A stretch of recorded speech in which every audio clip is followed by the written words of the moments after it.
But you were in another capacity. I was in another class. So I remember being there. Yeah, I was just today when I went home, I thought, oh my God, my street must be a nightmare because it's got such big patches where they try to do small. Yes. So, and it's not the whole street. Right on to the next. Stop buying so many shirts. And the intersection of Fourth and Crescent is complete crap. Did you? On the hill or further up? Don't know what kind of overlay So that now was. that, That's in between Randolph and the hill. Yes, yes. No, do you need a shirt? I mean, don't give me a time.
Oh, yeah, you have 2 minutes.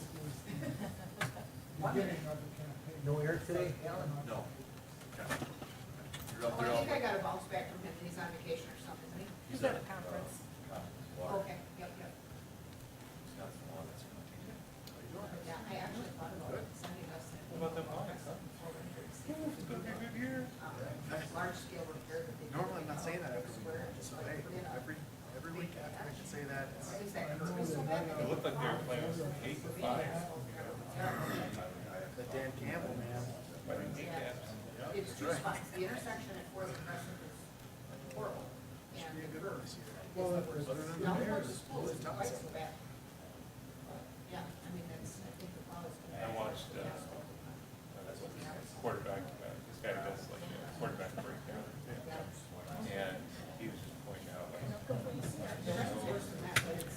Good evening, everybody. It is Thursday, September 14th at 5:15, and you are at the Capital Improvements and Street Maintenance meeting, and I would like to call this meeting to order. And we will start this meeting with the first item on the agenda, the consent agenda. Is there any corrections or things needed to be taken out that anybody sees? If not, I'll take a motion to approve the consent agenda. I'll make the motion to approve. I'll second that consent agenda. Motion has been made by Alder Rasmussen to approve the consent agenda, and a second by Alder Dinney. All those in favor signify by saying aye. Aye. Aye. And thank you. That passes unanimously. Item number 2, public comment rerouting State Highway 52 and Business 51 in the city of Wausau. Is there anybody in the chambers that would like to comment on this? I'll open it up for public comment, but I don't see that there is anybody. So, Alan, would you like to say anything on this? Just that this was noticed twice in the paper, correct, Lori? Yes, twice in the paper, and obviously with this agenda. All right, thank you. With that, we'll move on to item number 3. Discussion and possible action on parking restrictions on South Fifth Avenue between Garfield Avenue and Stewart Avenue. I think this one goes to you as well, Alan, does it not? Yes, I was contacted by, like the staff report says, the principal at Trinity, and the issue is, particularly during school or in any school events where people are parking on that side, so it makes it difficult for pickups and it narrows the street. His feeling was that there was plenty of parking across the street or in the lot right with Trinity. So his request was to have it no parking. Where the arrow's indicated there, it goes up to that first residence at 536. Trinity does own that at 536, but they must rent it out. So the posting it just north of that would give that resident at that address a chance to park in front of their house. But they own all the property where the no parking would be on that side of the street. Thank you. Any comment from council members, committee members? Well, Alder Denny, you? Just, I think staff recommended approval, or you don't see any issues with it? I don't, no. It's not since, particularly because they own all the property on that side, so really it shouldn't inconvenience anyone else. It was at their request. Then I would move to adopt parking restrictions on Fifth Avenue between Garfield and Stewart. I'll second. All right, thank you. A motion has been made for the parking restrictions on South Fifth Avenue between Garfield and Stewart Avenue to move forward. All those signify by saying aye. Aye. Aye. Aye. Mr. Gisselman, I did. Thank you. That also passes unanimously. Item number 4, discussion and possible action establishing assessment rates for 2024 construction projects. Every year, this committee sets the rates for the following year. Like the staff report says, it was raised from 42 to 55 for this year. Prices have not gone, prices are pretty stable from last year. So my recommendation would be to keep it at the $55 per foot for the 2024 assessment rate. Thank you. Adam, any discussion? Alder Rasmussen? Thank you. I think that's fair also. I mean, the fact that we're not seeing a lot of fluctuation in the bids, and I think sometimes special assessments are difficult enough for people to pay for, so I'll make a motion that we keep the rates the same as they were for 2023 for 2024. Thank you. And could I have a second, or is there further discussion? I would second that. Thank you, Alder Denny. Motion has been made by Alder Rasmussen and seconded by Alder Denny for approving the assessment rates for 2024. All those in favor signify by saying aye. Aye. Aye. And that too passes unanimously. And on to item number 5, presentation on CIP project summary submitted for the 2024 budget. Okay, so this was kind of before you, if that makes sense. Just a few changes to this that I'd like to note. Short Street from 2nd to 3rd was added. That was on the last one, but it wasn't part of it wasn't suggested to be a TID. After speaking with the finance director, Mary Ann Grote, she suggested to move that project to TID 3, which would lower the cost for the general fund. And that was really the only change, I believe, that I really wanted to make note of. Unless, Laura, you can think of something else we added. And I guess another reason this came forward was because at the last time this was presented, Alder Larson had requested a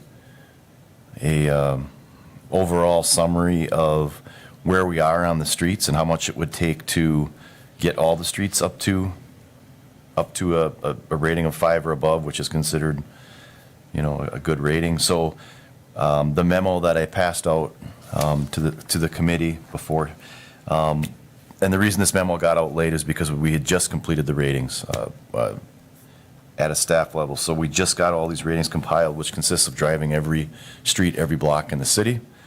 So you can see what the ratings are based on the number of miles. So when we consider reconstruction, we look at 4 and below. So if you add the 4s, the 3s, and the 2s, as the memo says, we're about 68.9 miles of roadway that needs to be reconstructed. Based upon the prices we've been seeing, we're about $127 to $145 million worth of street reconstruction that would need to be done in the city of Wausau. And this estimate does not include sewer, sanitary sewer or water main. Wow. That's- So that kind of that's a tells us where we're at. Number that gives a person heartburn. Well, and especially when you're looking at $350 to $400 per foot. Yeah. That's a lot of money. Whew. Well, and then when we go forward with the rebuild too, that then incurs borrowing in the water and sewer utility because they have to pay their share of the reconstruction, which we're going to be, I mean, the last 2 years, we funded that with ARPA money to stem their borrowing, but, you know, as we would go forward with projects, more than a few at a time, we'd create havoc for them too on the debt side. It's a lot of money. It is a lot of money, and I think it's almost, I mean, I don't see us coming up with that kind of a money, but I think, you know, as we look at some of these streets, we also have the complication, or not complicated, the added, it is a complication with all the lead service laterals are going to be replaced. So if you look at the 7,000 laterals that are going to be replaced in the city, we've been holding off on reconstruction, or not holding off, but kind of going away from streets, overlaying them where there is lead laterals, which kind of makes sense because we don't want to put brand new asphalt down and then rip it up to put the laterals in. However, I think some of these streets are in, I was just talking, you know, with Lisa a little while ago, like by 4th Avenue and Lisa Street. Crescent Drive. Crescent Drive. I mean, they're basically down to gravel. So I don't know, streets like that, I don't know if we're going to have to, I think we're going to have to start doing something. I think we're going to have to start putting more money in the asphalt overlay. And I think we're going to have to put some money into overlaying these streets, even though that the laterals may be getting replaced. And because, you know, there are some streets that are just so bad that we can't wait to any longer. I mean, I increased the asphalt overlay ask. If you look on the CIP request from 350 to 400,000, which is really, you know, 50,000 doesn't get you much. I'd like to see that up more around $1 million, but, you know, I know as we go through the budget's tough. So I don't know if, Luckily, that- though, the last couple of years, we've come through the budget process without cutting out streets. Right. So that's helpful. I mean, for years before that, we were paring them down to even fewer. But, I mean, my hope would be this year that all of these go through the budget workshops and that they all stay in. right, and next year's going to be a big year, especially with Stewart Avenue going in, and that's $6 million out of TID 10. That's a huge, that's going to be one of our biggest years as far as street reconstructions and the money that we're spending. If you look at the bottom line of 15 million, you know, so I guess I wanted to bring this number forward, not that we're going to do, I mean, just to make you aware of where we're at. Do we know, is there any funding that we can get down our way through the state from the Bipartisan Infrastructure Act? I mean, is there any, I mean, do we have anything shovel-ready enough that we could apply for some of that if they release those funds? I mean, we do get STP urban funding. We did get some extra funding, 18th Street, that's going up to the high school, the East High School. That was done with some, you know, we basically put that through within 6 months to get that paved. That was part of that funding that came through. So we did get money there. That was nice. I just had a meeting with the county and the LRIP funding that's coming out. We do get $100,000 local road improvement every year. However, there's discretionary and supplementary funds that we'll be applying for. There's $100 million in the supplemental fund through the state that just became available the last 2 years. That's a competitive grant throughout the whole state. So last year we applied for the supplemental, and we got $400,000 for 17th Avenue. So that's why that one got put in there. So we will be applying in October and November of this year for more supplemental LRIP money. We'll see if we, how we score in that. So we are looking for funds. Thank you, Alan. Thank you, Alder Rasmussen. Any other further discussion? Yes, Alder Sure. Dini. Thank you, Mr. Chair. I have a question, Alan. Sure. Is there a way to get the previous WISLR rating? Do you see a trend where these numbers are piling up on the bottom? Has it been, it seems like a fairly even distribution all the way through, but I mean, I'm just curious on trend analysis. I was thinking about that too. So what I could do is, put together the road miles from the previous rating 2 years ago and see how that stacks up, just to see how we're trending. I can bring that back. 'Cause that would give us an indication that we're Yep. accelerating or kind of holding our heads above the water. I was surprised actually at the rating of 2s. I know that's gone up a lot. Yeah. There was not, I mean, when I looked at my map, coming down my old map, there was only a couple 2s. So that doesn't take long for a 3 to go to a 2, and there's not, so I think that's really kind of the shocking part, is how many we have on the 2s. And I think those are some of those, we're going to have to look at overlaying or something to keep them together, because we're not even going to have enough money to get the 2s off the board. Do you have an example of a 2, like Forest Street up on the top there? Would that be Yes. considered a 2? Yes, that whole, that all of Forest Street's a 2. Okay. 4th Avenue is a 2. My street's probably a For your 2. street's probably a 2, yes. You got a Subaru, though. My street's not even You on there, guys, and you I guys don't have to even, cruise past my house and you'll see it too. I don't even have curb and gutter or sidewalk on No, it. they're still rated even if you don't have curb and gutter. It's Oh. based on the asphalt, the condition of the asphalt. Okay. I don't know what your street's rated, but those are all available online, and we can, when you print it out on a map with the whole city, you know, it's hard to see. Maybe I could print out a big map and bring it here. I mean, I have one on my wall, but I could print out a big map and bring it for everybody to look at, to know every block of every street is rated. Didn't we have a color-coded? Yes. At one point, a Paisley rating map or a GIS map that we looked at in here? It's been a number of years, but, Right. I mean, it was pretty big, but it was helpful to see like where the bad spots really were. Yes, Alder Gisselman. Yes, Alan, what would it take, for instance, if the city of Wausau would declare that we want everything a 5 or better?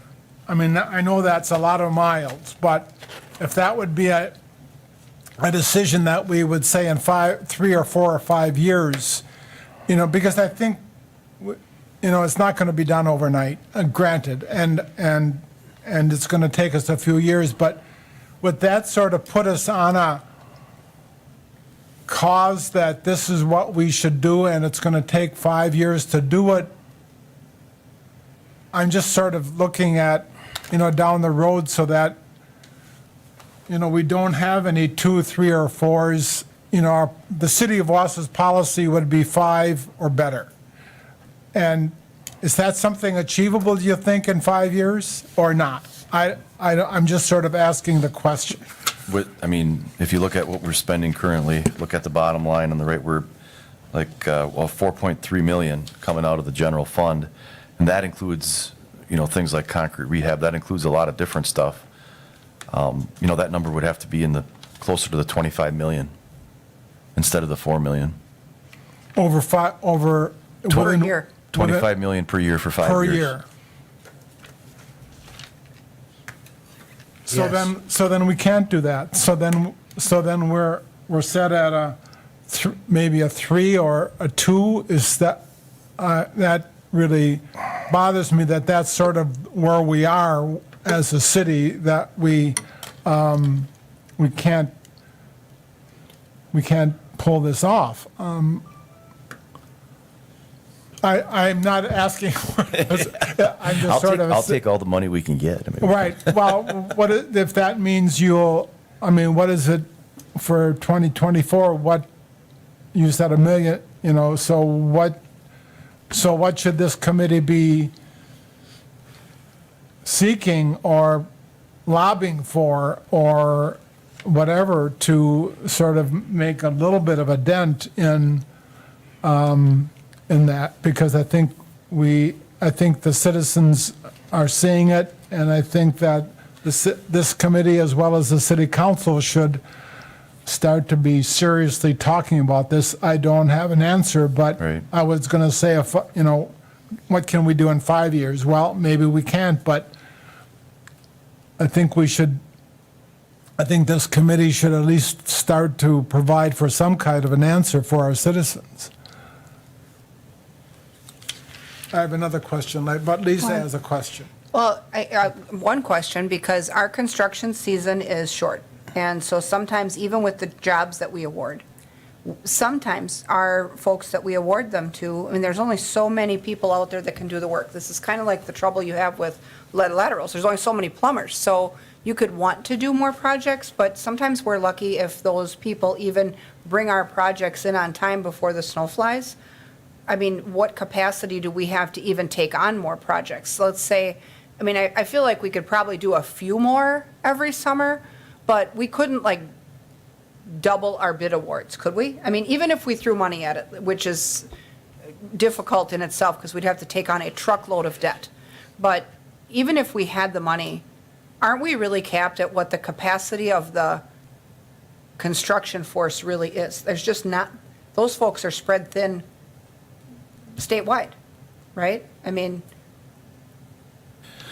yes and no. We get our projects out relatively early, so I think we would get bids on what we put out there. But that being said, if the more money that's out there, which is, there's more money out there now, it's chasing the same contractor. So I think, to answer your question, I think what I had alluded to was, I think to get the biggest bang for the buck, would probably be to put more money in the asphalt overlay. And that would be kind of going against maybe somewhat what we've done in the past, because we could be asphalt overlaying streets where the curb is not the greatest. So we're not going to solve all the water issues. There might be some lead laterals yet. But I think at least we'd get our roadways, work to getting our roadways up to, because I think just looking at, 127 to 145 million, I think is unrealistic. But these roads that are twos, we're not even going to get to those with reconstruction, and I'm not getting to them with asphalt overlay. So I think if my request would be from this committee is to look at seriously increasing that asphalt overlay budget, 2 to 3. I mean, there were years when I started here, I'd have to go back, but I know we were $1 million plus in the asphalt overlay 20 years ago. And that's just gotten dwindled, and I think that's kind of hurt us. And we were trying to be smart with that, and it was an easy one to cut, right? We need, we're at $1 million, we need to save some money. Let's cut 300,000 out of the asphalt overlay and get that down. And we also didn't want to be overlaying streets that had lead laterals. But I think, that kind of got us to where we are right now. Alder Disselman. Well, a couple different things. On my street, I don't know what it is, but another winter, I'm sure that my neighborhood is eligible for the lead pipe. I know that that's getting quite old, and I think it's on the map. It's pretty much there. So another 2 winters, what's that street going to look like? But Right. that's just an issue that I'm bringing forth. I have a question about the Eau Claire Boulevard. What's our plan for, I see that's on the list for next year. Correct. The neighborhood was always involved with that. I trust the boulevards are staying, and any wise words of wisdom or how we're planning this? We did have meetings, TJ, myself, and Brad Lenz, the planner. And no, I mean, our plan right now is to basically put it back the way it is, with the boulevard staying in place and minimizing. We also had a meeting with the city forester to try and save those crab apples in the median as much as we can by moving around laterals and trying to save those. So we've been working to keep it as best we can the way it is now. Because that's quite a canopy on Right. Eau Claire Boulevard, and Yep. and I would personally, I would hate to lose that, but just so that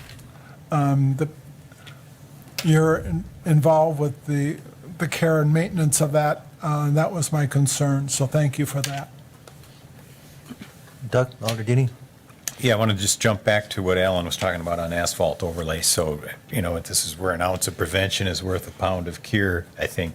Alan, where would we be putting more on 5, 6, and 7 ratings to prevent them from slipping down? Because I think, that could earn us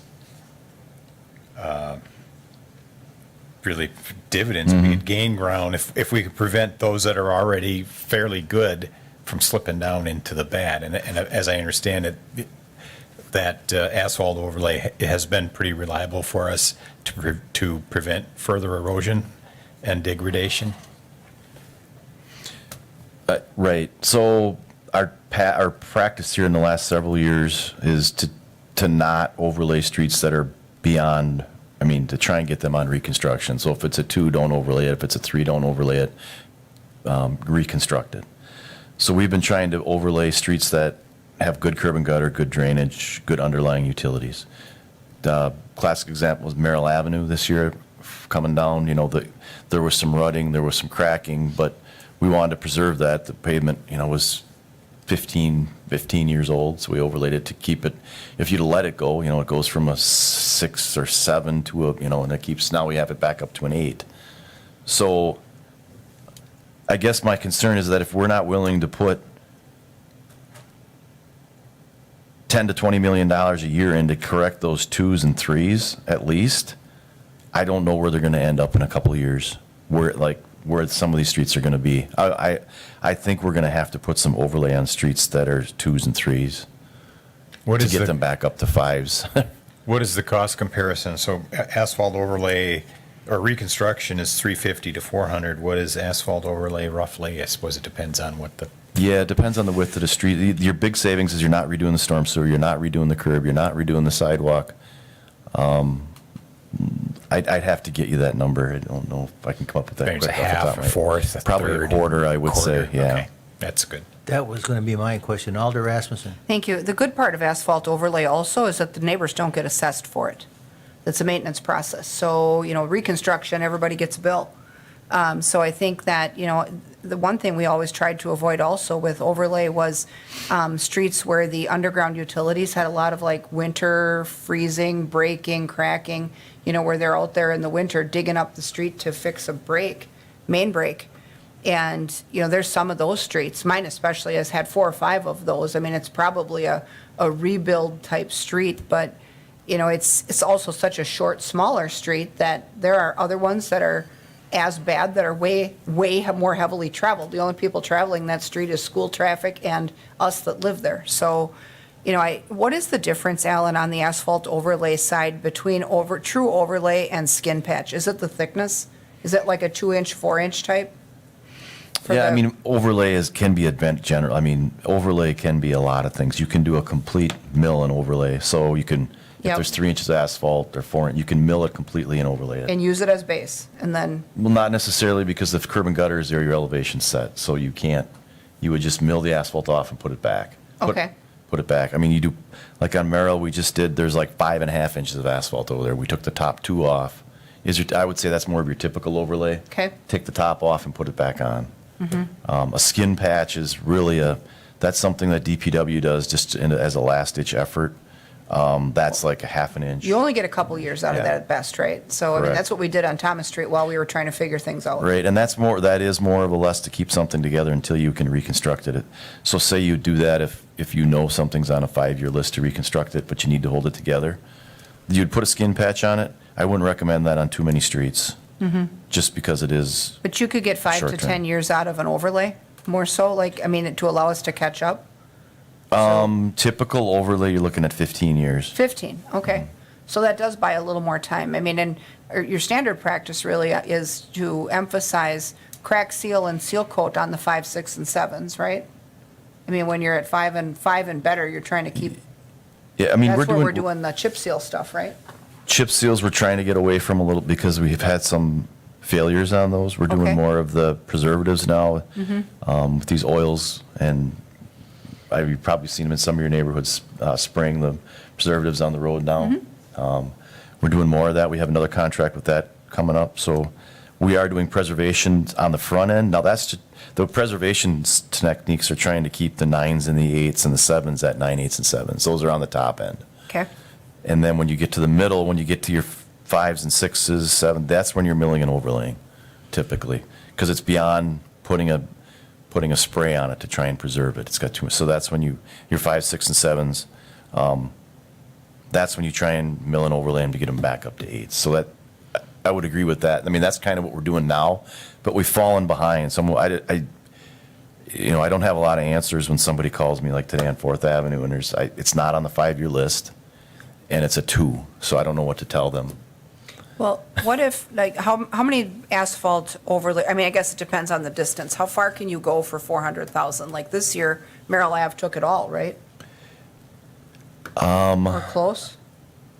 Merrill Avenue and, help me out, TJ. Okay, so yeah, we did add, so DPW does also have some asphalt budget. Okay. So what we did is, we did do mill and asphalt overlay on Merrill Avenue. We also did a little stretch on Burek that was left over from those projects. And then we milled 14th and we milled some streets for DPW to overlay because they have a separate asphalt I think budget. they did a section of Randolph from 12th to 15th maybe, or Yeah. 12th to 14th? Yes, so, that's another area we're trying to look at. DPW is getting more money for their asphalt, so we're trying to save money by, they don't have a mill machine. This year, we took some money out of our asphalt overlay project to mill streets for them so they could overlay them. So that stretched the budget too, so we're trying to stretch it that way. So I guess if we did have more money in that asphalt overlay budget, we would work with DPW to maybe mill more streets for them, and if Would they it- get them, so I think, Would it even move the needle if we were to recommend that you ask finance in the original budget ask to take that 400 to 650? I think anything helps. I mean, we have to start, I feel like we have Yeah. to start somewhere. I mean, certainly they could cut it back to what it was at 400 if they want to. It When was we three, get- it was 350, just, It was 350? yeah. I increased it by 50,000, just kind of snuck that 50 in there, just to round Well, numbers, I mean, what if we would try for five, I mean, I hate to blow up the budget because we have a lot of things coming on this year and, next year, we're not to the point where we have TIDS closing yet, but, I mean, what if we'd try for 500 instead of 400? That'd get you an extra 150 for next year, just to try to get ahead a little bit. I feel like that would be a reasonable ask. Doug and I are both on finance. I mean, we certainly understand the need, and I think once the workshops start and we see, I mean, everything we get with that is, here's your cost to continue, and oh, by the way, you're this far in the hole from the beginning. But, maybe that would cause us to shift some priorities too. So the suggestion, I guess Alan threw out there originally was 1 million, or was that just a number from historic, or was that a number you thought you could use? I mean, that's, Yeah, I don't, I don't Go have ahead, a, say it, Doug. yeah, I don't have a magic number. He'll always use it. I'll always, yes, whatever we get, we'll use. And I think, that kind of came up because Alder Rasmussen, said, could we have enough contractors? I think asphalt overlay, you always have. We have 2 pretty good asphalt contractors here in town. If we had $1 million, it would not be a problem spending that $1 You'd million. be able to keep them working. Right, and that Okay. would not be hard to spend, and that money would be well spent. Now, I think maybe we increase it, if you want to say 500, 600, and then, go again next year to try and increase that budget. Well, that I was think my would my be- goal, kind of was like a slow burn of a ramp up, because, I don't want to get us to a number like 1 million right out of the chute, because we just know that's going to get cut immediately. I mean, I kind of want a number that helps us, that isn't like dead on arrival. So, I mean, this year, if we would jump to 5, that gets you an extra 150, or even 6, it gets you 250. And then every year, then maybe once we make that big leap, maybe then we start going an extra 50 or an extra 100, or wherever we feel we can get. I'd support trying to get 6. I mean, we got to move the needle if we're not treading water now. Well, We got to bite the bullet. and the pretty soon. public feels it, right? I mean, every Oh, time yeah. something happens, when you read the comments on social media, it's capital letters, fix the roads. So granted, they aren't all our streets, but I feel like we do need to have, start with a gradual ramp up. I think we're getting behind the 8 ball like we did with replacing park equipment. Remember in the budget where we wouldn't replace a playground, and all of a sudden we needed 10 playgrounds, not 2 playgrounds. So this is that. So, and we had to kind of claw our way slowly out of that playground problem. So this is kind of the same thing. I feel like maybe we try to add a big bite this year and then see like how next year's budget looks. We don't, maybe things will get better with shared revenue and stuff too. We don't know where that's going to fall, but So Alan, then this really wouldn't apply to lead pipe areas within the next few years. This would be sort of the newer by new, I mean 50, whatever cutoff would be, that would just show you a little bit of perspective with regard to planning that and with regard to the lead pipe construction that hopefully we'll be going into in the next few years. We are going to have to plan around that, you're right. But I think there's plenty of areas to use any money that, that can move forward with the asphalt overlay. I feel like we should attack the twos. I mean, it might seem backwards, but I feel like we should attack the twos and the threes, because if you at least get them to 4 or 5, and then you've bought yourself 15 years, I mean, does that pull you out of the hole faster? Even if we haven't traditionally done the twos, if they're the worst streets in town, the twos and the threes, I mean, maybe that gives us more that are in the middle. But you don't have a lot of base to work with on a 2 to put asphalt overlay on, do you? No. I mean, now you're running out of, Well, if it's that far down, we wouldn't do a mill and overlay. If it's a 2, we're probably going to have to do a complete mill, add some base, probably over mill, add a little base and pave it. And if the But- street's that bad, what about the sewers underneath there too? Well, they're not so great, but. No, Yeah, so, but that's kind of my dilemma, right? We're an old city. So if you wait to try and reconstruct every street, you see what that's going to take. But if the underground utilities could hold their own as long as the patch lasts, I feel like maybe it'll all be ready at the same time anyway. I use my own street as an example, because most of the houses on my street were built in the mid to late 60s, 70s. And that street's pretty rough. I think it's probably been overlaid once. When I look at the height of the curb, it looks like the height it's not a standard curb, it's pretty low. So it's probably had an overlay at some point. But now it's got 2 patches where it takes kind of a dog leg, and so where it makes the curve and then at the intersection, it's rough.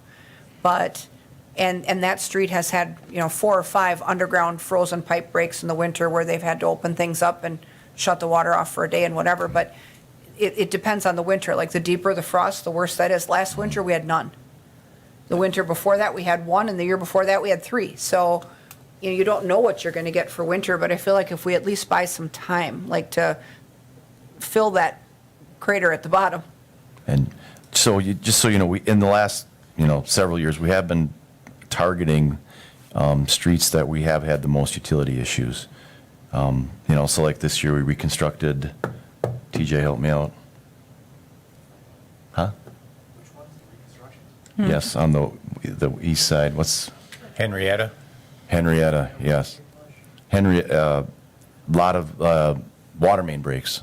So that elevated it up at the top. There's like 15 water main breaks or something. So we have been, if you're concerned about the utilities, we have been attacking the streets that have the worst utilities on them, the water main breaks.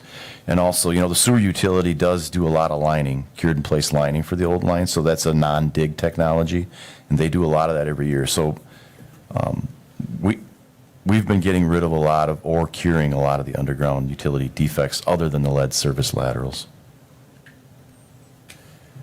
go ahead. So Lou, do we Alderman need a motion here, or is this have Yeah, to come I back was at the It's next just a meeting? presentation. I just. Yeah, I don't know if you need a motion, but if you're comfortable with me asking for more money in the asphalt overlay, I'd be glad to put it in, and then we'd need your support as the budget moves forward. Oh, you have our support. Put it in there. Well, Thank you you. got 2 finance members that said, all you can do is ask. I mean, ask, and then, when the chips are down and we kind of have to grind it out, maybe we can take a different tack on where we cut from, I guess. It's a tough balancing act always, but I think we should try. So is there any other further discussion on this item number 5? Good discussion, though. Yes. Thank you. Thank you. Then we'll move on to item number 6. Call for adjournment. I would move to adjourn. It's not numbered, but I'll Okay, put it in there. Move to adjournment, motion by Alder Denny for adjournment. Did I have a second? Alder Gisselman will second. All those in favor signify by saying aye. Aye. Aye. And that motion passes unanimously. Thank you all for coming.